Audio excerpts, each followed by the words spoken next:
Hey, story time about how I forgot I was in the Air Force until I went to Bagram, Afghanistan.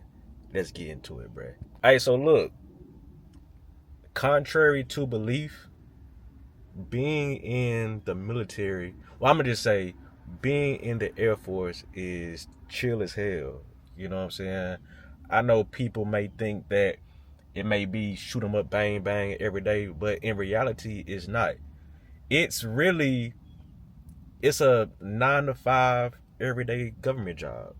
You know what I mean? The only thing difference between being in the military and being and having a job on the civilian side is one, you may have to go to PT every morning. Two, you gotta stand up when high ranking officers walk in. And three, you gotta salute them as well. But other than that, bro, it's chill as hell. But y'all know how NBA players be getting on podcasts and they be like, my welcome to the NBA moment was this. Bro, I got the same thing, but in the Air Force. My first welcome to the Air Force moment was when I went to Bagram, Afghanistan. Now, at this time, I think I was 2.5, maybe 3 years in. Yeah, I know it didn't hit me until that happened. But I had forgot, you know, because of how fast my life was moving, that I was actually in the Air Force, what in the military in general, right? So, as a Raven, you may go to Bagram, Afghanistan, you know, either to pick up troops, drop off troops, refuel. Just depends on the mission, right? And so we rarely ever stay in Bagram, Afghanistan, because that's just not what we do. You know what I'm saying? We stay in 5-star hotels, right? And so I want to say either the plane broke or it was actually scheduled for us to stay in Bagram. It was one of those two. So we're staying here, but once we realized we were staying here, the pilot and everybody else was like, "Hey, take your gear with you." We were like, "What? Take our gear, like our vest and helmet or whatever?" And they was like, because not the bomb, the base be having a lot of direct and indirect fire happening. You know what I'm saying? So take your gear with you. So I had to take my helmet and my plate carrier and all that type stuff, right? And so, when you stay in Bagram, you gotta stay in like the transient buildings. That means you just there for a couple days or whatever. And I'm finally trying to, go to sleep, because I'm like, bro, I don't want to be here. It's Bagram and it's cold as hell. I ain't ever know our Afghanistan could get cold. As just from seeing the military movies, it always look hot and sweaty in Afghanistan, but it get cold out there.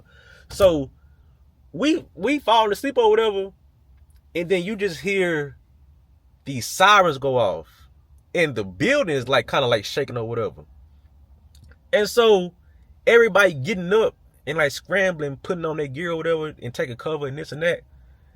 And then I'm like, what the hell is happening? Bro, the base is taking indirect fire. You know what I'm saying? And it's some tussling happening somewhere on the base. And I'm like, bruh, this is really kind of happening right now. And so once everything was all clear, we go to like the DFAC or whatever, and we was talking about it with some people that's like deployed there or that's contracted there.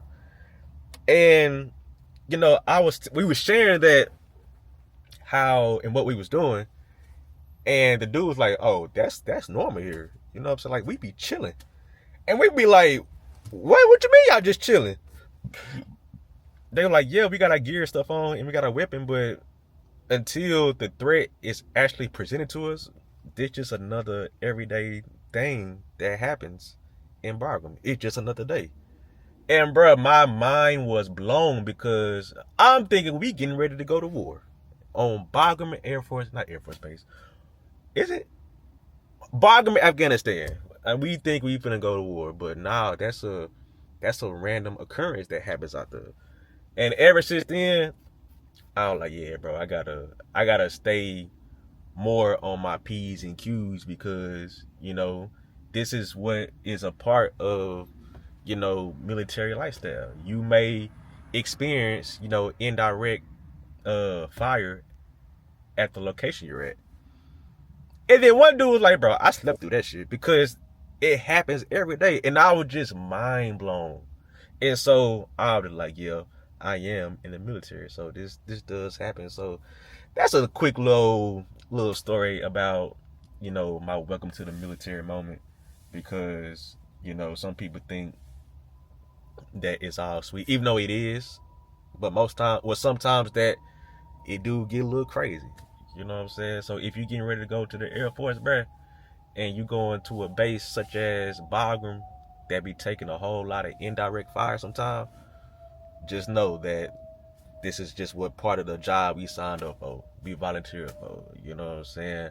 Just make sure you remember your training and stay on your P's and Q's. You know what I'm saying? So let me know in the comments for my veterans or anybody that's still active if you have a certain or a similar situation or story. You know what I'm saying? But that's the end of this video. Quick little story time. Hope y'all enjoyed it. Hit the like button if you did. Hit that subscribe button too. I've been going crazy. We trying to hit that 200K this year, and we at 188. It's no reason that we shouldn't hit 200K this year. You know what I'm saying? So hit that subscribe button, turn on all post notifications so you won't miss another upload, and I'll check y'all next video, bruh.